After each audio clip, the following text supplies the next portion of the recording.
সকাল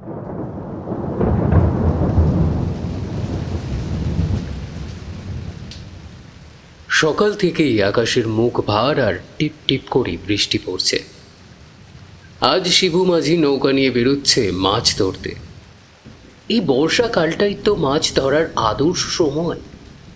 ঠাকুর কৃপা করলে এই এলসে গুড়ি বৃষ্টিতে যা ইলিশ ধরা পড়বে তা বিক্রি করে মোটামুটি একটা ভালো টাকাই আসবে।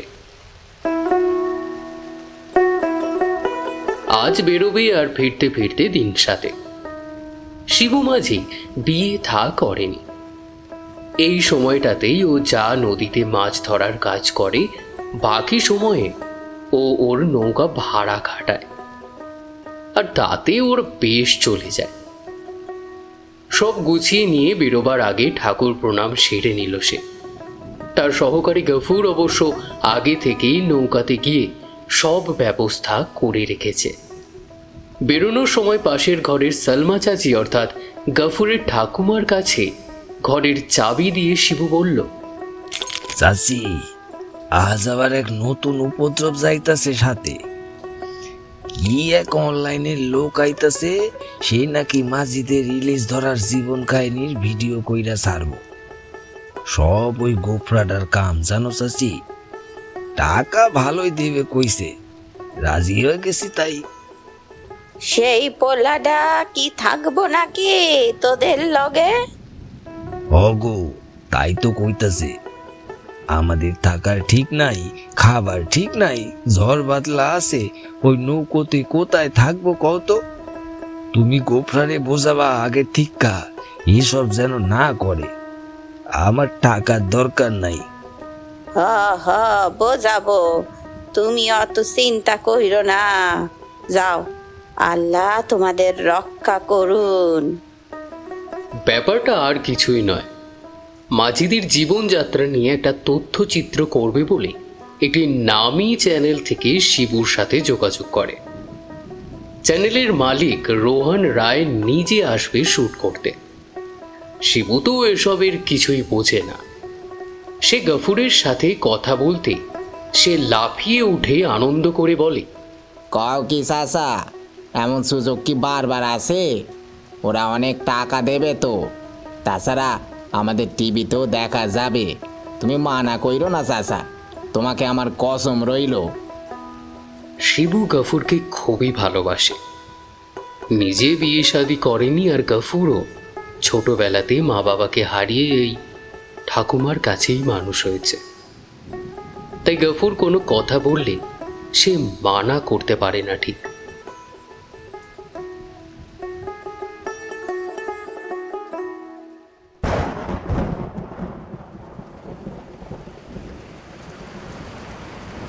চাচির থেকে বিদায় নিয়ে শিবু মাঝি এগোয় ঘাটের দিকে। ওখানেই নোঙর করা আছে নৌকাটা। ঠিক নৌকা নয়, একটু ছোট লঞ্চের মতো, যার ভিতরে শোবার রান্না করার সবই ব্যবস্থা আছে। নৌকোতে পৌঁছে শিবু দেখে সেখানে ইতিমধ্যেই সেই ছেলেটি এসে উপস্থিত হয়েছে।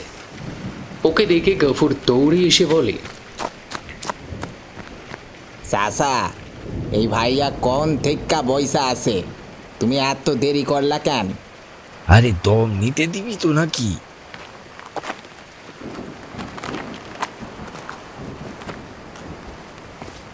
আসেন কর্তা, ভিতরে বসেন। এইখানেই কিন্তু আপনাদের থাকতে হইব আমাদের লগে। পারবেন তো? হ্যাঁ, আমার কোনো অসুবিধা হবে না মাঝি দাদা, তুমি এসব নিয়ে ভেবো না। আমরা কখন যাত্রা শুরু করব? কর্তা দিয়ে আর দর সয় না। যাবো কর্তা, খুব শিগগিরই আমরা রওনা দেব। জোয়ারটা আসুক, তবে না নৌকো জলে ভাসবো।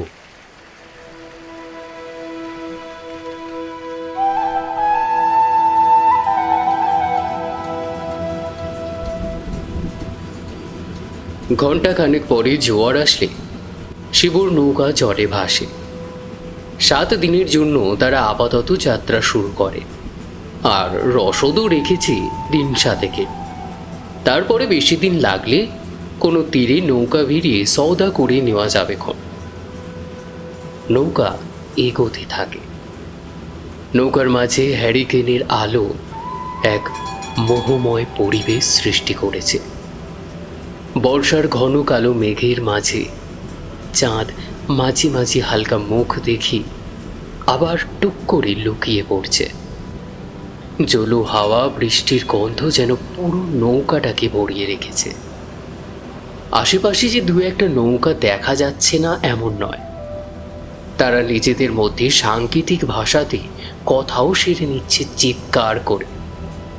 এদিক থেকে শিবু হা করে চেঁচিয়ে উঠলে ওদিক থেকে আওয়াজ আসছে হা, যেন বুঝে নেওয়া সবকিছু ঠিকঠাক আছে তো। নির্জনতা কাটিয়ে রোহন বলে ওঠে, জাল কখন ফেলবে গো মাঝি ভাই? তোমাদের তো জাল ফেলার অনেক নিয়ম আছে, জালও বিভিন্ন ধরনের হয়। কত দিই ভারী তারা। জাল নানা ধরনের হয়, টানা জাল হয়, ফাঁস জাল হয়। নদীর স্রোত আর গভীরতা দেখা জাল ফেলতে হয়। অত তাড়াহুড়ো করলে তো হইব না কর্তা। বসেন বসেন, এখন তো আছেন 7 দিন, নদীর কত রূপ দেখবেন গো। না না, তোমরা তোমাদের সময় মতোই জাল ফেলো, আমি এমনি বললাম। কিন্তু ঝড় বৃষ্টি আইলে ভয় খাবেন না তো? সাঁতার জানেন আশা রাখি। অবশ্য নদীতে তুফান আইলে সাঁতারের ক্ষমতা নাই যে আপনারে বাঁচাইবে। শুধু একটা কাঠ ধইরা ভাইসা থাকবেন জলে, সেই কাঠই আপনারে তীরে নিয়ে গিয়া ফালাইবে। ভয় পাই না মাঝি দাদা, যা থাকে কপালে সেই মনে করেই তো এসেছি। বেশ বেশ কর্তা, থাকেন তাহলে। তবে খুব তুফানের আভাস থাকলে আমরা কাছাকাছি তীরে নৌকো ভেড়াবো, চিন্তা নাই। এই মাঝ নদীতে তোমরা বুঝবে কি করে যে ঝড় বৃষ্টি আসবে? কেন কর্তা, রেডিও আছে তো, ওইখানে আবহাওয়ার পূর্বাভাস শোনা যায় যে। কথা বলতে বলতে শিবু আর গফুর মিলে একটা ফাঁকা জায়গা দেখে জাল ফেলে দেয়। সবটা ক্যামেরাতে শ্যুট করছিল রোহান। জাল ফেলা হয়ে গেলে রাতের রান্নার তোড়জোড় শুরু করে দেয় গফুর। হাট থেকে 3-4টে বনো মোরগ কিনে এনেছে সে। তার একটাকে কেটে কুটে রান্নার আয়োজন করে ফেলে, আর বাকিগুলোকে নৌকার পাটাতনে নিচে রেখে দেয়। রাতে গরম গরম বুনো মোরগের ঝোল আর ভাত খেয়ে পাটাতনের ওপরই নিজের শরীরটা এলিয়ে দেয় রোহন আর গফুর।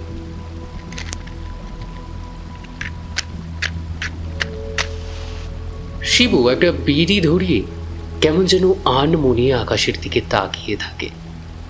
টিপ টিপ বৃষ্টিটা একটু কমেছে, হাওয়ার বেগও তেমন নেই। চারিদিকে শুধু জলের শব্দ আর অখণ্ড নীরবতা।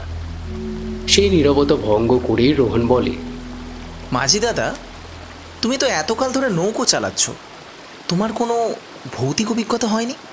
শুনেছি এই নদীর বুকে অনেকে অনেক রকম ভৌতিক অভিজ্ঞতার সম্মুখীন হন।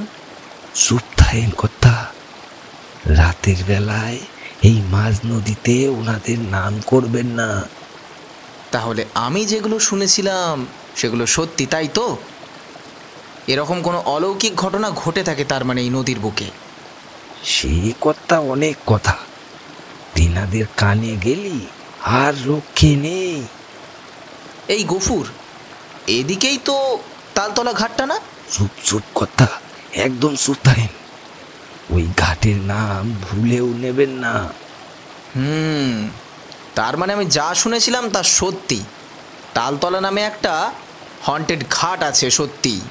কর্তা, আপনারে মানা করলাম না, ওই ঘাটের নাম নেবেন না। ঠিক আছে, সে নয় নিলাম না। এখানে আসবার আগে এখানকার ঘাট যদি এসব নিয়ে পড়াশোনা করতে করতে ওই ঘাটটির নাম পাই আমি, কিন্তু এটা তো বলো ওই ঘাট নিয়ে যেসব গল্প কথা চালু আছে তা সত্যি? গল্প কথা না কর্তা, গল্প কথা না, সে যে কত বড় সত্যি সে কেবল আমি জানি। কি চাচা, তুমি তো কখনো এসব কথা কও নাই আমারে। চুপ থাক তুই। কর্তা না হয় নতুন, তার না জানবারই কথা, কিন্তু তুই কি জানোস না যে মাঝ নদীতে এসব কথা আলোচনা করতে নেই? এগুলো কিন্তু খুব খারাপ হচ্ছে মাঝি ভাই। ঠিক আছে, তুমি নাম না নিয়ে বলো, আমি না হয় গল্প হিসাবেই শুনবো, কিন্তু প্লিজ বলো। তাইলে আপনি কিছুতেই মানবেন না, তাই না কর্তা? আমার অবশ্য কিছু হারানোর নাই, কিন্তু চিন্তা হচ্ছে আপনার জন্যই, ওই গোফরাটার জন্যই। আমারে লইয়া তুমি ভাইব না চাচা, পীর বাবার তাবিজ আছে আমার কাছে, আমার কিচ্ছু হইব না। আমাকে নিয়েও ভেবো না হে মাঝি দাদা, আমারও কিছু হবে না, আমি এসবে বিশ্বাস করি না। বেশ, আপনার যখন জোর করতেছেন তখন শোনেন।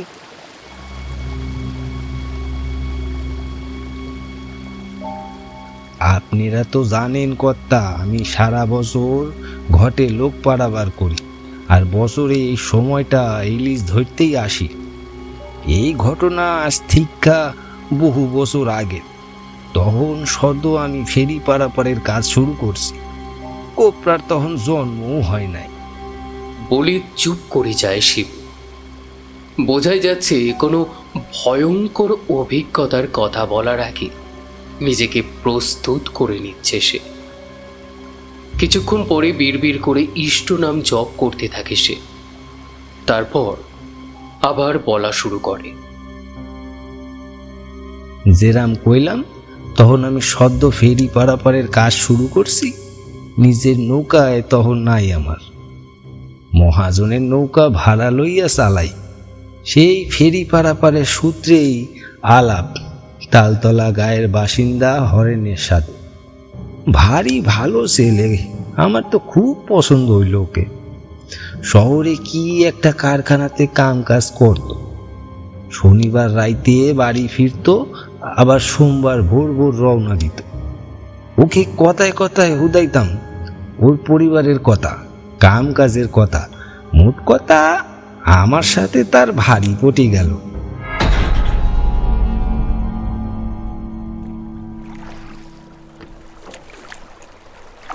কি হরেন, আজ যে এত দেরি হইল তোমার? আর বলো না দাদা, আজকে কারখানায় ভারী কাজের চাপ পড়েছে গো। আমি তো ভাবতেই পারিনি আজকে ফেরি নৌকা পাবো বলে। না গো, পাইতা না। আমি তোমার লগেই খাড়াই আছি। মহাজন দুইবার আইসা তালা দিয়া গেছে, বলতেছে নৌকা ঘাটে লাগা। আমি তার হাতে পায়ে ধইরা কইলাম, আর কিছুক্ষণ দাঁড়ান কর্তা, আমার ভাই যাইব শহর দিক্কা, নিশ্চয়ই জ্বর বাদলে ট্রেন ফাইল করছে। বাঁচালি গো তুমি দাদা, আমাকে বাঁচালি। আমি তো ভয় ভয় নিয়ে আসছিলাম, পুরো রাত না আমাকে এই ফেরি ঘাটে কাটাতে হয়। শোনো ছেলের কথা, তোমার এই দাদা যতদিন বাচ্চা আছে, তোমারে ফেরিঘাটে রাত কাটাতে হইব না। যদি কোনো দিন আচমকা আইসা পড়ো আর দেহ ফেরি বন্ধ, যারে কইবা ঘাটে শিবু মাঝির ঘর, তোমারে দেখাইয়া দেবে গো। আচ্ছা বেশ বেশ।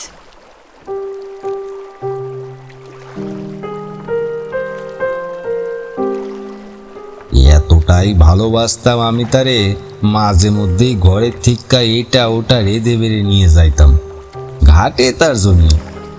ছেলেটা রাত কইরা ফেরে, কিছু খাওয়া দাওয়া হয় না, দুটো মুখে দিতে পারে।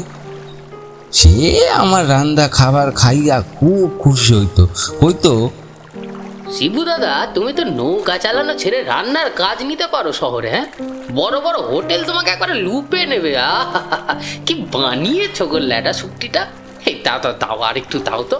আরে নাও নাও, তোমার জন্যই তো বানাইছি। আচ্ছা হরেন ভাই, তোমার ঘরে কে কে আছে গো? কেউ নেই গো শিবু দাদা, আমি তো এখানে থাকতাম না। মা বাবা ছোটবেলাতেই মারা গেছে, আমি মামার বাড়িতে মানুষ। এই তালতলাতে যে বাড়িতে থাকি, সেটা আমার বাবার বাড়ি। সেটা তো এত বছর ধরে বন্ধ ছিল। মামার বাড়িতে মামা বলল, এতদিন তো এই বাড়িতে থাকলে, এখন তুমি বড় হয়েছ, এবার নিজের ঘর দোর জমি জমা বুঝে নাও বাপু। বলো তো শিবু দাদা, আমি লেখাপড়া শিখে চাষবাস করবো নাকি? হ্যাঁ, চাষবাস তো খারাপ কাম নয় গো হরেন ভাই। গ্রামে কত লোকজন চাষাবাদ কইরা লাখপতি হয়ে গেল গো। সে যাই হোক না কেন, আমি এইসব চাষবাস করতে পারবো না। দিলাম সব জমি জমা বেচে। ব্যাস, তারপর থেকে আর মামার বাড়ির কেউ আর আমার মুখ দেখে না। দেখে না তো দেখবে না, আমি এই বেশ ভালো আছি। এবার তাইলে এখন বিয়া করো, এক ভালের তো লোক লাগে, নিজের আইনদে বাইরে আর কতদিন খাবা? করবো গো শিবু দাদা, এখন ভালো ব্যবসার কথা শুনেছি, সেটা হলে আমাকে আর পিছনে ফিরে দেখতে হবে না। কি ব্যবসা গো? আছে আছে, বলবো তোমাকে এক কোনোদিন। হ্যাঁ, কিন্তু তার আগে তুমি যেটা বললে, আমাকে এখন ভালো মেয়ে খুঁজে দাও দেখি, বিয়ে করে বউকে নিয়ে একেবারে শহরে চলে যাব। করবা তুমি বিয়ে? খুব ভালো একখান মেয়ে আছে গো আমার সন্ধানে। এই দেখতে শুনতে কেমন? হ্যাঁ, আর বয়স কেমন? আরে আমাদের কমলি গো, তাহলে তুমি চেনো ভালো কইরা। ওই যে মাঝে মধ্যে আসে তো ঘাটে তার মামার জন্য খাবার নিয়ে। বড্ড গরিব আর দুঃখী গো মেয়েটা, বাপ মা অকালে চলে গেল, ওই মামির মুখ জামটা খাইয়া দিন রাত পরিশ্রম করে মুখ রক্ত তুলিয়া, তার বদলে দু মুঠা খাইতে দেয় গো। বড্ড দুঃখিনী মেয়ে, ওরে উদ্ধার করো দাদা। ঠিক আছে, তুমি দেখভালের বন্দোবস্ত করো, যদি পছন্দ হয় তাহলে বেশি দেরি করবো না, সপ্তাহখানেকের মধ্যেই বিয়ে শাদী করে নেব। কিন্তু তুমি যা বলছো তাতে তো শ্বশুর বাড়ি থেকে সেরকম কিছু পাওয়ারে আশাই দেখছি না। বিয়ের খরচটা বোধহয় আমাকেই দিতে হবে। কি করবা দাদা, বড্ড গরিব ওরা।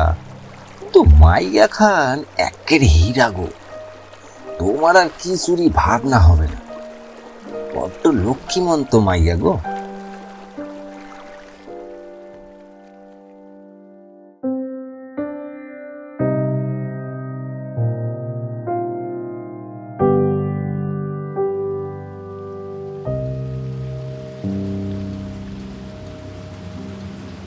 তারপরে বিয়ে হলো ওদের? হ্যাঁ হলো, কর্তা বিয়া হইয়া গেল। মাইয়া না পছন্দ হওয়ার তো কোনো কারণ নাই, দুজনে একসাথে আইতো মাঝে মধ্যে, কত হাসি খুশি লাগতো কর্তা ওদের। এমনি কইরা কেটে গেল মাস 3। রাত বেশ গভীর, আমি নৌকা নোঙর দিয়া মহাজনের হিসাব বুঝাইয়া বাড়ি ফিরি। এমনি সময় দেখি হরেন আইতাছে। সে কি চেহারা হইছে তার, চোখ মুখ ঢুকা গেছে ভিতরে, একেবারে অস্তিহার চেহারা। আমি তারে দেখা আটকাইয়া উঠছি।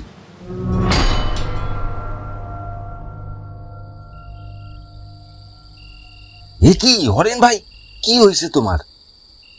আমারে দেখা সে হাউ হাউ কইরা কাঁদতে লাগলো গো। সে কি কান্না, তারে আমি থামাইতেই পারি না। অবশেষে একটু শান্ত হইয়া সে যা শুনালো, আমার তো ভয়ে হাত পা ঠান্ডা হইয়া গেল গো। সর্বনাশ হয়ে গেছে গো শিবু দাদা। কি হইছে এটা না কইলে জানবো কেমনি? আর তোমার সাথে কমলি কই, তারে তো দেখতেছি না। সে আর আসবে না শিবু দাদা। আইবো না মানে? কি কও কি? সে কই গেছে? কি হয়েছে কি তার? এখান থেকে তাকে যখন নিয়ে গেলাম, তুমি তো দেখেছো কত হাসি খুশি ছিল, খুব ভালো ছিলাম আমরা শিবু দাদা। কিন্তু শহরে চাকচিক্য তার মাথা খারাপ করে দিল গো। আমি তাকে হারিয়ে ফেললাম। মানে গেছে কইছে? কি কইতাছো তুমি? আমার এক বন্ধুর সাথে সে চলে গেছে দাদা। তোমাকে বলেছিলাম না আমি একটা ব্যবসা করার কথা ভাবছি, সেই পার্টনারের সাথে আশনাই করে সে পালিয়ে গেছে গো দাদা, পালিয়ে গেছে। না না, সে কি করে অমনটা করতে পারে ভাই হরেন? তারে যে আমি সেই ছোট্টবেলা থেকে চিনি গো, সে যে বড় ভালো মেয়ে। তোমার কোথাও ভুল হইতেছে।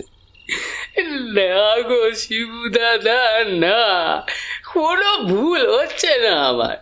আমার সেই বন্ধু আমাকে ফোন করে বলেছে যে সে তার সাথে চলে গেছে, তারা খুব ভালো আছে বোম্বাই শহরে। আমি যেন তাকে ভুলে যাই। আমারে ক্ষমা করো ভাই, আমার জন্যই তোমার জীবনটা এরকম সারকার হইয়া গেল গো। কোনোদিন যদি সে আমার সামনে আসে তারে আমি বুঝাইয়া দেব, এই তোমারে আমি কথা দিলাম। তুমি ভাইপো না, আমি তোমার আবার ঘর বসাইয়া দেব। না গো শিবু দাদা, আমার আর কোনো ইচ্ছা নেই বিয়ে করে ঘর বাঁধবার।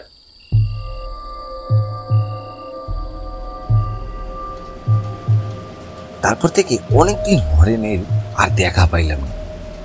আমি তো ওইদিকে চিন্তায় মরি, কি হলো ছেলেটার। ও কি ওই তালতলা ঘাটে কি আত্মহত্যা করলো নাকি মাঝি দাদা? তাই জন্য কি ওই ঘাটটা ভুতুরে? ব্যাপারটাও তো সহজ হলো না কর্তা। হরেন আইলো বেশ কয়েক মাস পরে, কিন্তু যে হরেন গেছিল গ্রাম থেকে আর যে হরেন ফিরলো তার মধ্যে আকাশ পাতাল ফারাক। কেন, কি হলো? এই হরেনের ঢং রং দুই বদলে গেছে। হাতে দামি ঘড়ি, পরনে দামি জামা প্যান্ট, গায়ে দামি সুগন্ধি। আমি তো তারে দেখা চমকাইয়া উঠলাম, এক্কেরে শুধালাম, কি হরেন ভাই, তুমি যে এক্কেরে সাহেব হইয়া উঠলা? শহরে গিয়া অনেক টাকা পয়সা রোজগার হচ্ছে বুঝি? ওই আর কি শিবু দাদা, যে ব্যবসার কথা বলেছিলাম সে ব্যবসাতে বেশ ভালো লাভ হচ্ছে গো। এই আমি একবারে কয়েকদিনের জন্য ছুটি নিয়ে আসলাম বিয়ে করতে একবারে। তুমি সেবারে বলেছিলে আমার ঘর বসাবে, তাই ভাবলাম আর কদিন একলা হাত পুড়িয়ে রেঁধে বেড়ে খাবো, এই একেবারে বিয়েটা করেই নি। হক কথা কইস তুমি। ওই নষ্ট মেয়ে মানুষের জন্যই তুমি কেন তোমার জীবন নষ্ট করবা? আমার সন্ধানে খুব ভালো মেয়ে আছে, তার অবস্থাও ভালো গো, অনেক টাকা পয়সা আছে, দেখতেও ভালো, কিন্তু সমস্যা একটা আছে। কি সমস্যা গো? মেয়েটা বিধবা। সে স্বামীর ঘর করেছে ওই মাস 6, তারপরে তার স্বামী ওলা ওটাতে মারা যায়। তাই বলছিলাম, তুমি কি তারে বিয়া করবা? হবে, হ্যাঁ, তোমারে ভরিয়া দেবে তার বাপ। তুমি তার বাপরে চিনবা। কে গো? আরে আমাদের বিধু আরতদারের মাইয়া রূপা।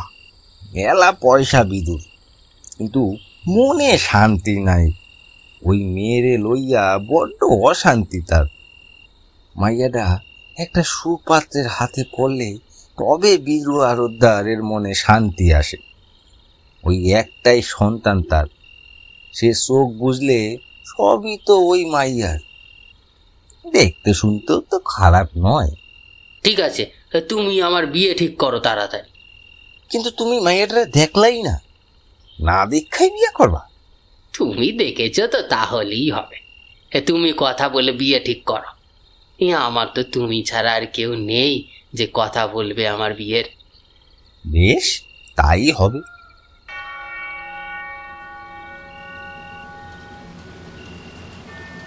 আমি কইলাম বটে, কিন্তু মনটা কেমন যেন খসখস করতে লাগলো।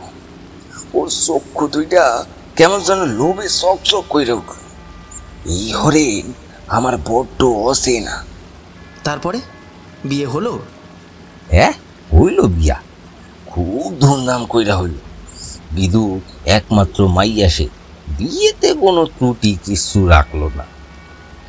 মাঝি দাদা, একটা কথা বলো, যদি তোমার মনে সন্দেহ হয়েছিল তাহলে বিয়েটা দিলে কেন?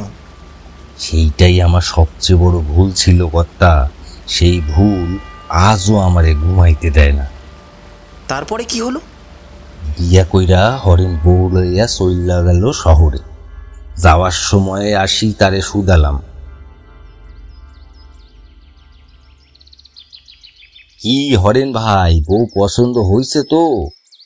সে একগাল হাইসা জবাব দিল, খুব পছন্দ হয়েছে শিবু দাদা।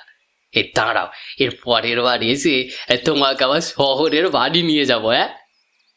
আমার যে গা সাইরা কোথাও যাওয়ার উপায় নাই গো ভাই। তোমরা দুটিতে ভালো থাকো, সুখে থাকো, এইটুকুই চাওয়া। চলে গেল হরণ বউ লইয়া। বউরে সাথে লইয়া সে আসলো কয়েকদিন পর। তাদের দেখে চক্ষু জুড়ালো আমার।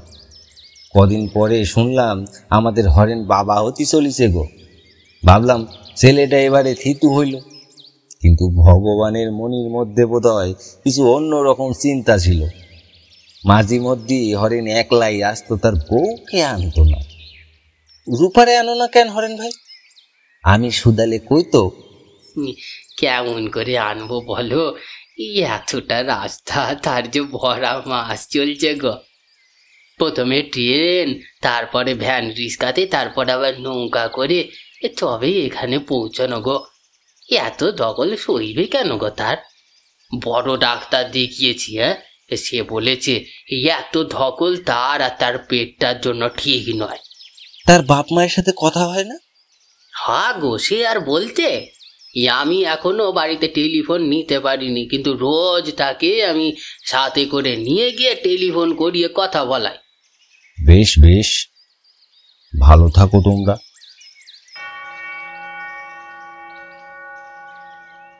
কিন্তু ভালো থাকলো না তারা।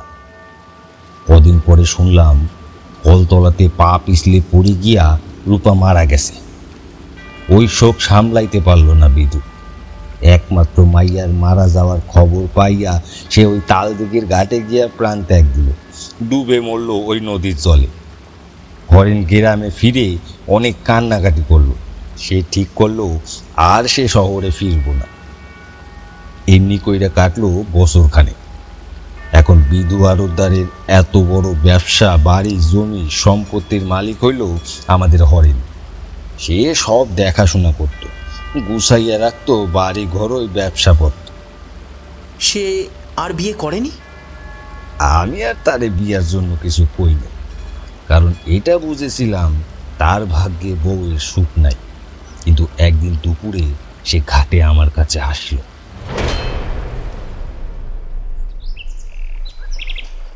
আরে হরেন ভাই যে, তোমার তো দেখা পাওয়া দুষ্কর, তা আসো।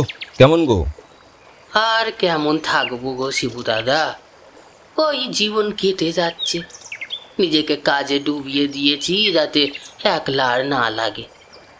জীবন যে এমনি চলবে না রে ভাই, কিছু ভাবলা? হ্যাঁ, তার জন্যই তোমার কাছে এসেছি গো। আমি ভাবছি বিয়ে করবো শিবু দাদা, কিন্তু আর গ্রামের মেয়ে নয়। শহরে আমার এক বন্ধু এক মেয়ে দেখে রেখেছে, তাকেই বিয়ে করে আনবো। খুব ভালো কথা হরেন ভাই। তুমি যাবে আমার সাথে? আমার তো আর কেউ নেই গো। না গো হরেন ভাই, আমারে তুমি ক্ষমা দাও। আগের দুইবার আমি তো নিজে থাইক্কা তোমার বিয়া দিছিলাম, সেই বিয়াগুলান তো টিকলো না, তাই আমি আর যাব না। কিন্তু তুমি চিন্তা করো না, আমি নৌকা লইয়া এখানেই খাড়াইয়া থাকবো। তুমি আমার নৌকা চাইপাই তোমার তালদিঘিতে ফিরবা। আচ্ছা, তাহলে তাই কথাই রইল শিবু দাদা, আসি।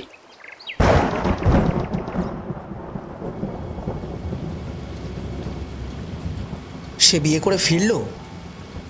ফিরল, কিন্তু এইদিকে তো দেখি আকাশের গতি ভালো নয় রে গোফরা।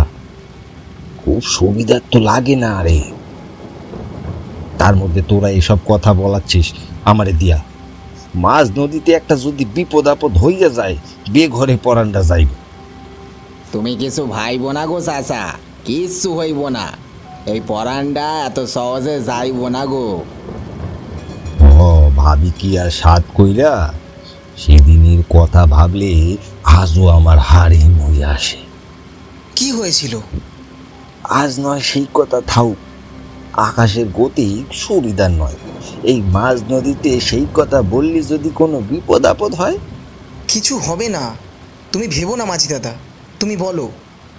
যদি বিপদ হয় কিছু, আমি ঠিক বাঁচিয়ে নেব। তুমি তো জানো চাচা, এই তল্লাটে আমার থেকে ভালো সাঁতারু আর কেউ নাই।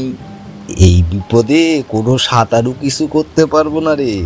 ঠিক আছে, তোরা জোর করতাছস তাই কইতাছি। হ্যাঁ বলো বলো। সেদিন ছিল ঘোর আমাবস্যার আকাশ। এতটাই কালো, জলটাও অন্ধকার দেখাইতেছে। আমি আমার জীবনে সেই রাতের মতন এত আধার কালো রাত কখনো দেখি নাই। আমি তো অপেক্ষা করতেছিলাম কখন আইব হরেন, কারণ সে বইলা গেছিল সেদিন সে নতুন বউ লইয়া আইব তালতলাতে। ফেরিঘাটের মাঝিরা একে একে নৌকা নোঙর কইরা মহাজনের হিসাব বুঝাইয়া যে যার ঘরে ফিরে গেল। ঘাটে শুধু একলা আমি খাড়াই আছি। সেদিন বুকের মাঝখানে কেমন যেন টিপ টিপ করতে লাগলো। এর মধ্যেই কোথা থেকে মেঘ আইসা জুইতার টিপ টিপ বৃষ্টিও শুরু কইরা দিছে। রাতে 11টা বাজে। আর কতক্ষণ অপেক্ষা করব বুঝতে উঠতে পারতেছিলাম না। এমনি সময় দেখি দূর দিক্কা দুটো ছায়া মূর্তি ঘাটে পেন আইতেছে। আমি চেঁচাইয়া উঠলাম, কে আসে, হরেন নাকি? দূর দিক্কা জবাব আসে, হ্যাঁ গো শিবু দাদা, আমরা। মনটা কত আনসান করতেছিল গো। আসো আসো। ওমা, এইটা বুঝি আমাদের নতুন বৌমা?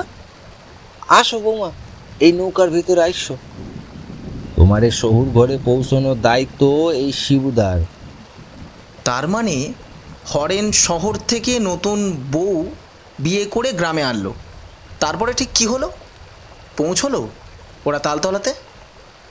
সেইটাই তো কথা কর্তা। কি হইল তারপর?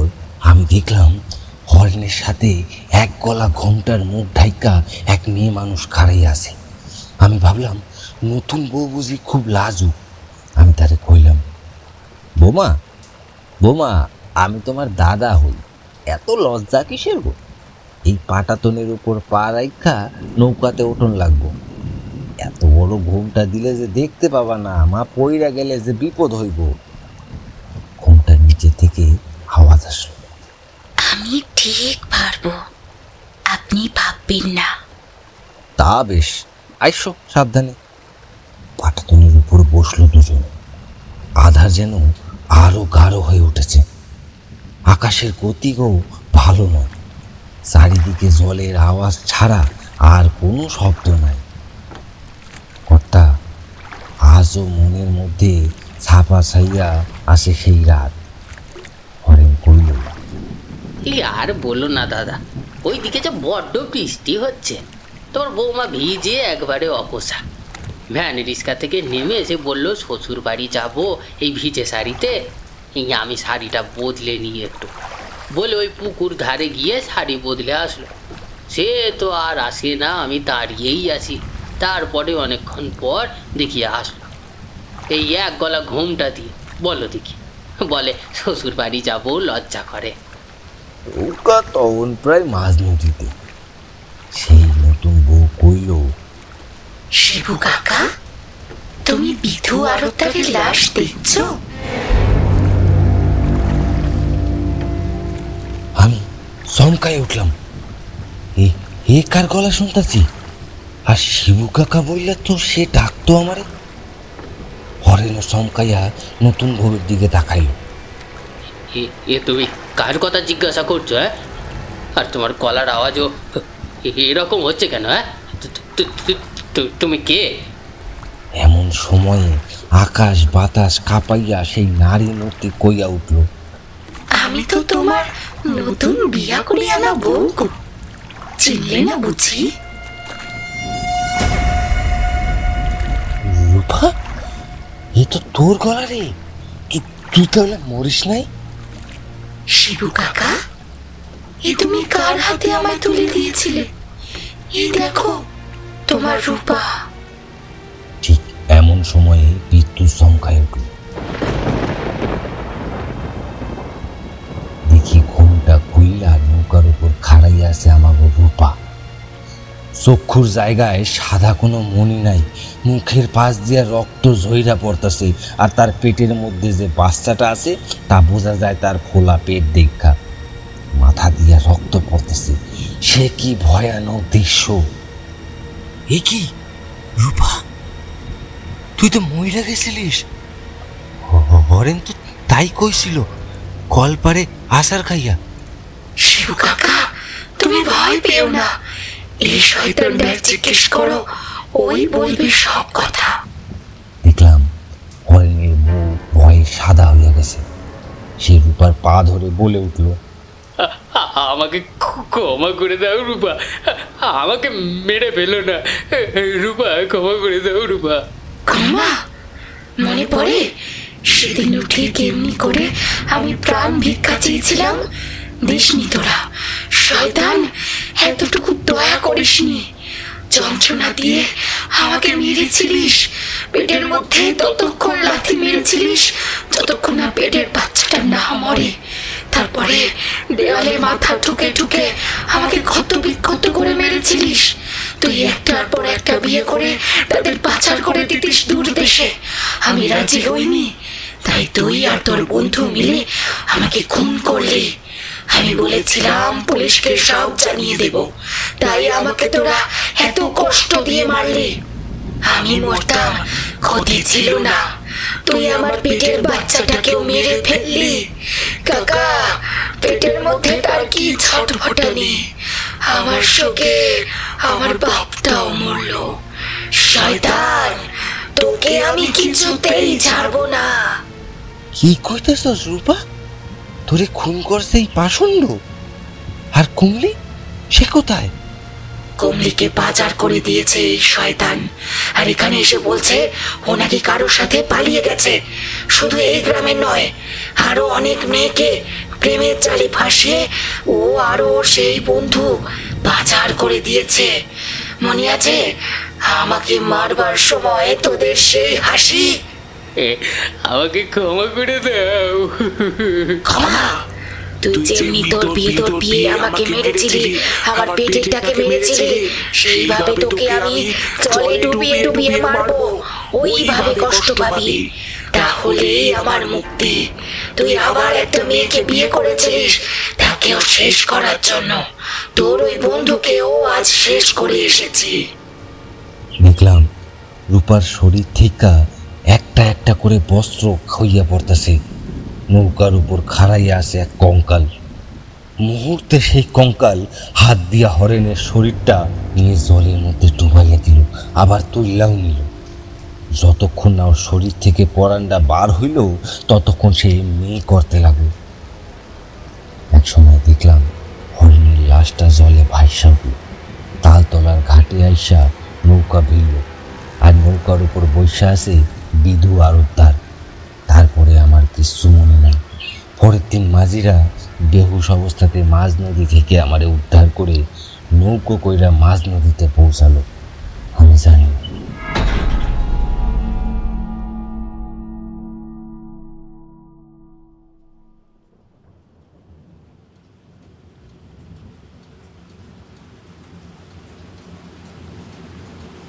তারপর থেকেই আর কেউ তালতলা ঘাটে যায় না। হন্টেড মানে ভুতুরে হয়ে গেছে। কর্তা, কিন্তু ভূতটা কার? কারণ রূপার তো মুক্তি হয়ে গেছে, সে নিজে বলেছিল। রূপার রাগ শুধু হরেনের ওপরেই ছিল। সে আমার কোনো ক্ষতি করে নাই। রূপার মুক্তি তখনই হয়ে গেছিল। মুক্তি হয় নাই হরেনের। তার লাশও কেউ খুঁজে পায় না। কেউ কয় জলের ভিতরে মাছে তার লাশ খুবলে খাইছে। তার লাশ আমি নদীতে ভাইসা উঠতে দেখছিলাম। তারপরে আর জানি না। যে মানুষ মরার আগে এত বদমাইশ ছিল, মরবার পরে সে তো ভালো হইতে পারে না কর্তা। এই তালতলার ঘাটে আজও হরেনের আত্মা ঘুইরা বেড়ায়। আর কেউ যদি ভুল কইরা ওই দিক মারায় তাহলে তার নিস্তার নাই। ঘাড় মটকাইয়া পড়ে থাকে সে। তোমার অনুমতি না নিয়ে আমি তোমার কথাগুলো রেকর্ডিং করেছি। দাঁড়াও দেখি কেমন এসেছে।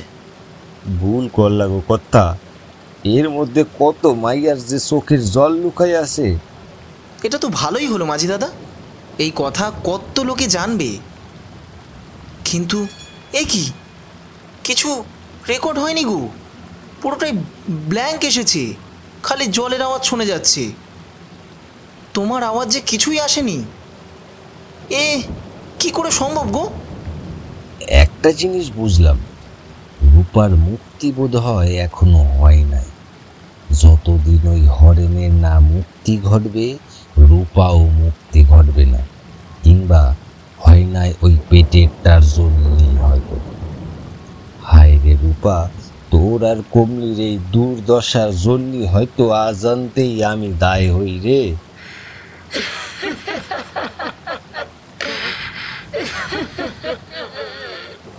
সবাইকে চমকে দিয়ে একটা বাতাস সেই নৌকার উপর দিয়ে বয়ে যায়। তাতে একজন মেয়ের কান্না তিনজনে স্পষ্ট শুনতে পায়। রূপার আত্মা আজও নদীর ওপারে কেঁদে কেঁদে বেড়াচ্ছে, হয়তো সুবিচার পাওয়ার আশায়।